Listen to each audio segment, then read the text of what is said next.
ದೇಶಾದ್ಯಂತ 11ನೇ ಅಂತಾರಾಷ್ಟ್ರೀಯ ಯೋಗ ದಿನಾಚರಣೆ ಹಿನ್ನೆಲೆಯಿತ ವಿಶಾಖಪಟ್ಟಣದಲ್ಲಿ ಅದ್ದೂರಿಯಾಗಿ ಯೋಗ ದಿನಾಚರಣೆ ವೇದಿಕೆಗೆ ಸಜ್ಜು ಮಾಡಲಾಗಿತ್ತು. ಇನ್ನು ಬೆಳಗ್ಗೆ 6:30ಕ್ಕೆ ಯೋಗ ದಿನಾಚರಣೆಯಲ್ಲಿ ಭಾಗಿಯಾಗಿದ್ದಂತಹ ಪ್ರಧಾನಿ ಮೋದಿ ಸುಮಾರು 3 ಲಕ್ಷಕ್ಕೂ ಹೆಚ್ಚು ಜನರೊಂದಿಗೆ ಯೋಗ ಮಾಡಿದ್ದಾರೆ.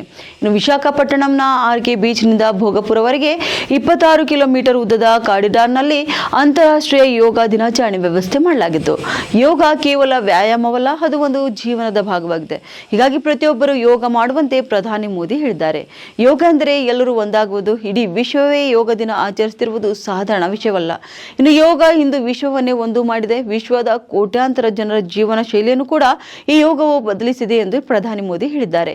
ಆಂಧ್ರ ಸಿಎಂ ಚಂದ್ರಬಾಬು ನಾಯ್ಡು ಕೂಡ ಯೋಗ ಮಾಡುವ ಮೂಲಕ ಯೋಗ ದಿನವನ್ನು ಆಚರಿಸಿದ್ದಾರೆ. ಇನ್ನು ಇದೇ ವೇಳೆ ಮಾತನಾಡಿರುವ ಅವರು, ವಿಶ್ವಕ್ಕೆ ಯೋಗವನ್ನು ಪರಿಚಯಿಸಿದ ಕೀರ್ತಿ ಪ್ರಧಾನಿ ಮೋದಿ ಅವರಿಗೆ ಸಲ್ಲಬೇಕು ಎಂದು ಹೇಳಿದ್ದಾರೆ. ಇನ್ನು ಡಿಸಿಎಂ ಪವನ್ ಕಲ್ಯಾಣ್ ಕೂಡ ಪ್ರಧಾನಿ ಮೋದಿ ಅವರೊಂದಿಗೆ ಯೋಗ ಮಾಡಿದ್ರು. ಈ ವೇಳೆ ಮಾತನಾಡಿದಂತ ಅವರು ಕೂಡ ಯೋಗದ ಮಹತ್ವವನ್ನು ವಿಶ್ವಕ್ಕೆ ಪರಿಚಯಿಸಿದ್ದು ಪ್ರಧಾನಿ ಮೋದಿ ಎಂದು ಹೇಳಿದ್ದಾರೆ.